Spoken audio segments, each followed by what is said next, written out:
श्री गुरु चरण सरोज रज निज मन मुकुरु सुधारे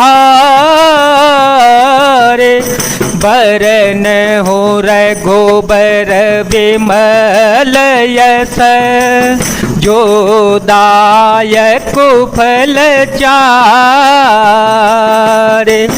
बोधिहीन तनु जान के सोमेरो पवन कुमार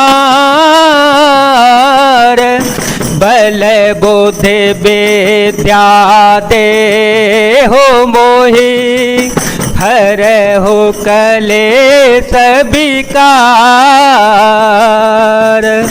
विनयन मानत जलधि जड़ गए 3 दिन बीती बोले राम सकोप तव भय बिनु होय न प्रीति।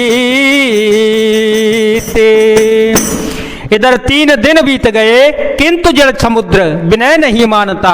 तब श्री राम जी क्रोध सहित बोले बिना भय के प्रीति नहीं होती। लक्ष्मण बाण सरासन आनो 100 बार दिव्य शिख कृसानो 60 सन विनय कुटिल सन प्रीति सहज कृपन सन सुंदर नीति ममता रत सन ज्ञान कहानी अति लोभी सन विरति बखानी क्रोध ही सम कामी हरे कथा क्रोध ही सम कामी हरे कथा ऊसर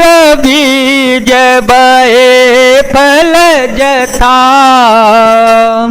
हे लक्ष्मण धनुष बाण लाओ मैं अग्नि बाण से समुद्र को सोख डालूं। मूर्ख से विनय कुटिल के साथ प्रीति स्वाभाविक ही कंजूस से सुंदर नीति उदारता का उपदेश ममता में फंसे हुए मनुष्य से ज्ञान की कथा अत्यंत लोभी से वैराग्य का वर्णन क्रोधी से सम शांति की बात और कामी से भगवान की कथा इनका वैसे ही फल होता है जैसे ऊसर में बीज बोने से होता है अर्थात ऊसर में बीज बोने की भांति यह सब व्यर्थ है।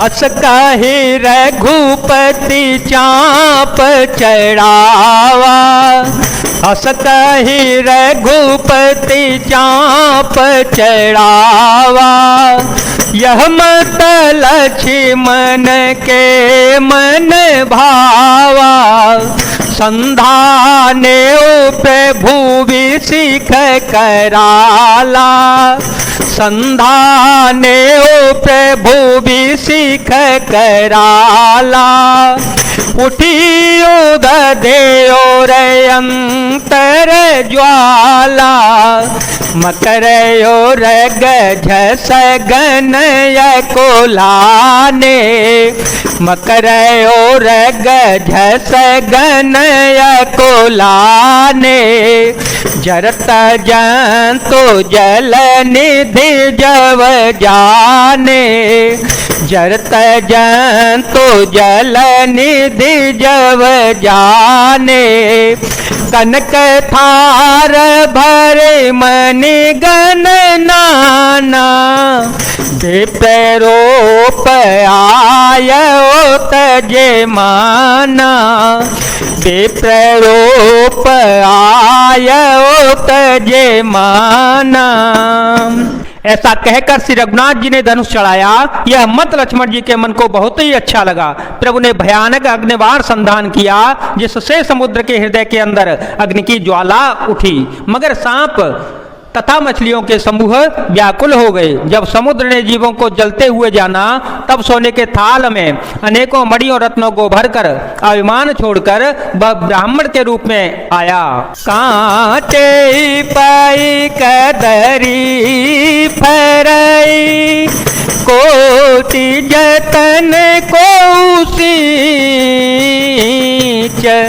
विनयन मान खगेश सुनु, डाटे पाई नवनीच, मंगल भवन या मंगल हारी, द्रव सुदशरथ अजर विहारी।